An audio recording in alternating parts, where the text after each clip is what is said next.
السلام عليكم ورحمة الله وبركاته. هنشرح مع بعض منهج الصف الخامس الابتدائي، المنهج الجديد من كتاب المعاصر. لو أول مرة تشوفني ما تنساش تعمل سبسكرايب للقناة عشان توصلك الفيديوهات الجديدة اللي هيكون فيها شرح المنهج إن شاء الله، وما تنساش تعمل لايك للفيديو. عندنا الوحدة الأولى اسمها Food, Nature and Culture، يعني الطعام والطبيعة والثقافة. الدرس الأولاني اسمه Life along the Nile where life flows، يعني الحياة بمحاذاة النيل حيث تتدفق الحياة. أكيد وجود النيل بيخلي فيه حياة. أول حاجة الأعشاب المائية water weeds، water weeds، water weeds. يصطاد أو يطارد hunt، hunt، hunt. نهر النيل the Nile river، the Nile river، the Nile river. حشرات insects، insects، insects. تمساح crocodile، crocodile، crocodile، crocodile. يجي تحت للصفات. أول حاجة قوي strong. اتفقنا قبل كده ان لما يكون عندنا NG بنطلع صوت الجي من الأنف زي الغنة في القرآن الكريم. strong. صغير جدا يعني tiny، tiny، tiny، tiny. شبه نطق كلمة tidy لكن دي tiny. هنا الآي طويلة تاي، tiny. ملون يعني colorful، colorful، colorful، colorful. آمن safe، safe، safe. نظيف clean، clean، clean. خطير dangerous، dangerous، dangerous. مخيف scary، scary، scary. مختلف different، different، different. مدهش أو مذهل amazing، amazing، amazing. كبير الحجم large، large، large. صغير الحجم small، small، small. ضخم huge، huge، huge. كأن في قبل جي دي صغيرة كده عشان النطق يكون مظبوط، زي فكرة التعطيش في اللغة العربية huge، huge. نيجي للكلمات الإضافية. الكلمة الأولى أنواع kinds، kinds، kinds. خلي بالك الدي اس بنطقها ازاي عشان في نطق شائع غلط. kinds، kinds. عندي طيور يعني birds، birds، birds، birds. مخلوقات أو كائنات زينا أو زي الحيوانات أو أي مخلوقات creatures، creatures، creatures، creatures، creatures. نباتات plants، plants، plants، plants. الحياة أو المعيشة life، life، life. كلا من يعني الاتنين مع بعض both، th صوتهم ث فنطلع جزء من لساننا both، both. سمك أو سمكة fish. دور أو وظيفة rule، rule، rule. البشر humans، humans، humans. نيجي للجزء الخاص بالأفعال.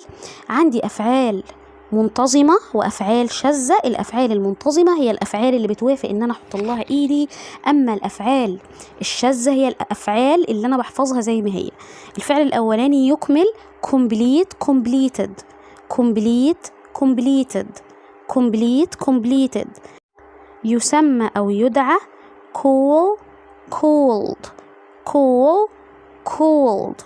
يبقى على قيد الحياة survive، survived، survive، survived، survive، survived. يحمي protect، protected، protect، protected. يؤثر على affect، affected، affect، affected. يضر أو يؤذي harm، harmed، harm، harmed. يحدث happen، happened happen happened. يتدفق flow flowed flow flowed. الأفعال بقى الشاذة يأكل eat ate يأتي come came يجد find found find found.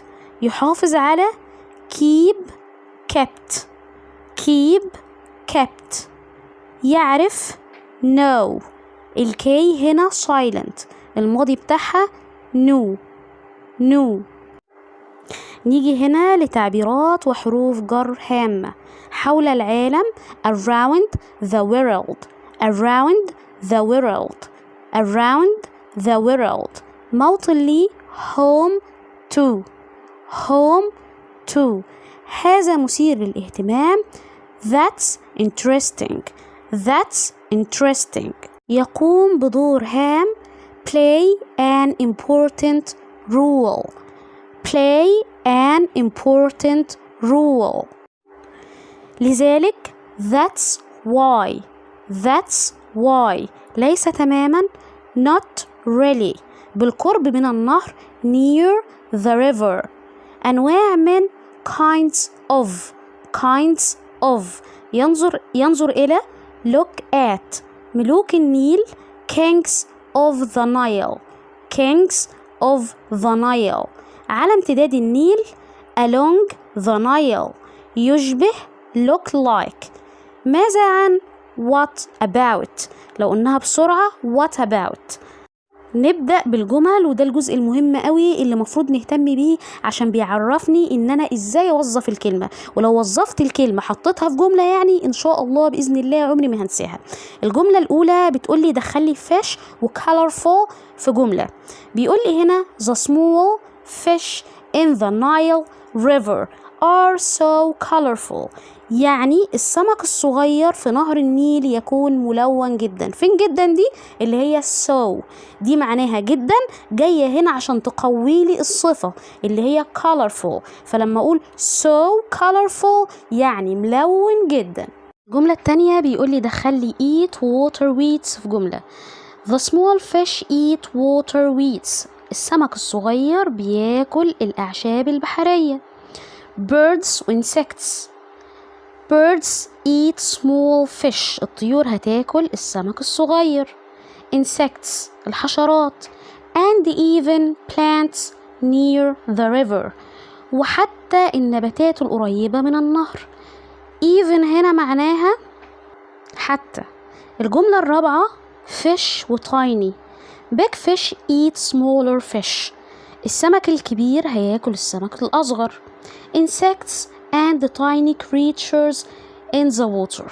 يعني السمك الكبير هياكل السمك الأصغر وهياكل الحشرات وهياكل tiny creatures يعني المخلوقات الصغيرة قوي الموجودة في المية.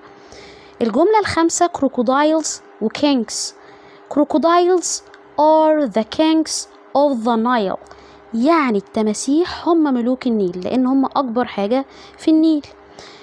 آخر جملة strong و scary. crocodiles are very strong and scary.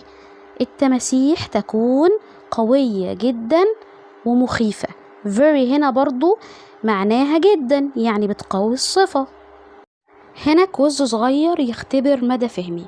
نقط are dangerous and huge animals. مين اللي بيكون خطير وبتكون حيوانات ضخمة كمان؟ رقم B اللي هي crocodiles التماسيح. رقم 2 birds are نقط that can fly. الطيور بتكون ايه؟ creatures كائنات بتقدر تطير. رقم 3 ده الستودنت book كتاب المدرسة.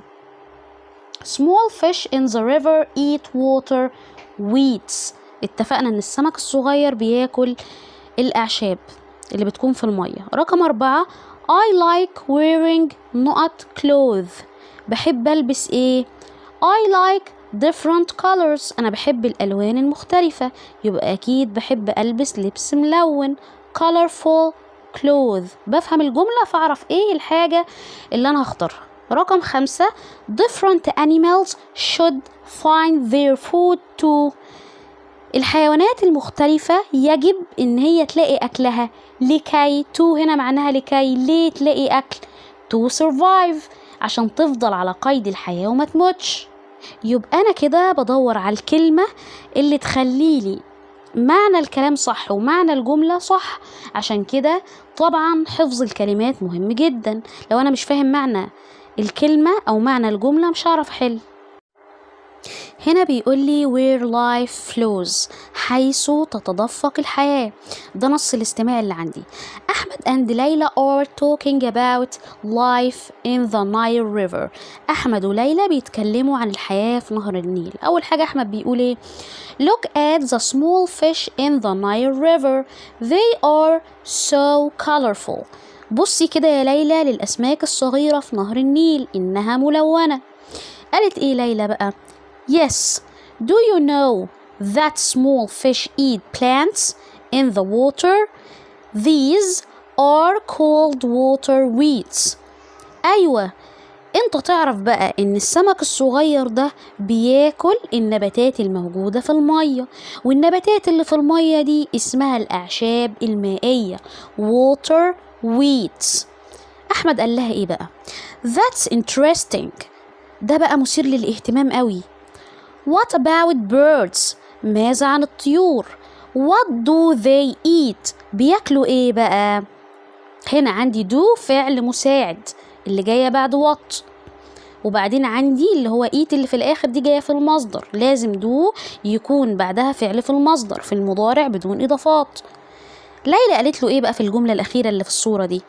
Birds eat small fish, insects, and even plants near the river. بياكلوا ايه بقى؟ بياكلوا الطيور بتاكل الأسماك الصغيرة والحشرات والنباتات كمان اللي ايه قريبة من النهر. بعد كده هو رد عليها وقال لها واو، يعني ده رائع يعني. What about big fish؟ ماذا عن البيج فيش السمك الكبير؟ قالت له they eat smaller fish, insects and tiny creatures in the water. بياكلوا بقى ايه؟ الاسماك الصغيره، الحشرات، لما يكون كمان في مخلوقات صغيره في الميه السمك الكبير بياكل الحاجات دي. قال لها احمد and crocodiles what do they eat؟ التماسيح بتاكل ايه بقى؟ ليلى قالت له they eat fish, birds and sometimes larger animals that come near the water.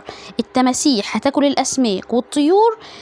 sometimes يعني احيانا كمان هياكلوا الحيوانات اللي هي اكبر في الحجم اللي بتقرب ناحيه الايه الميه. يعني في حيوان كبير شويه جاي ناحيه الميه بتطلع وتروح واكلاه. اكيد شفنا المنظر ده.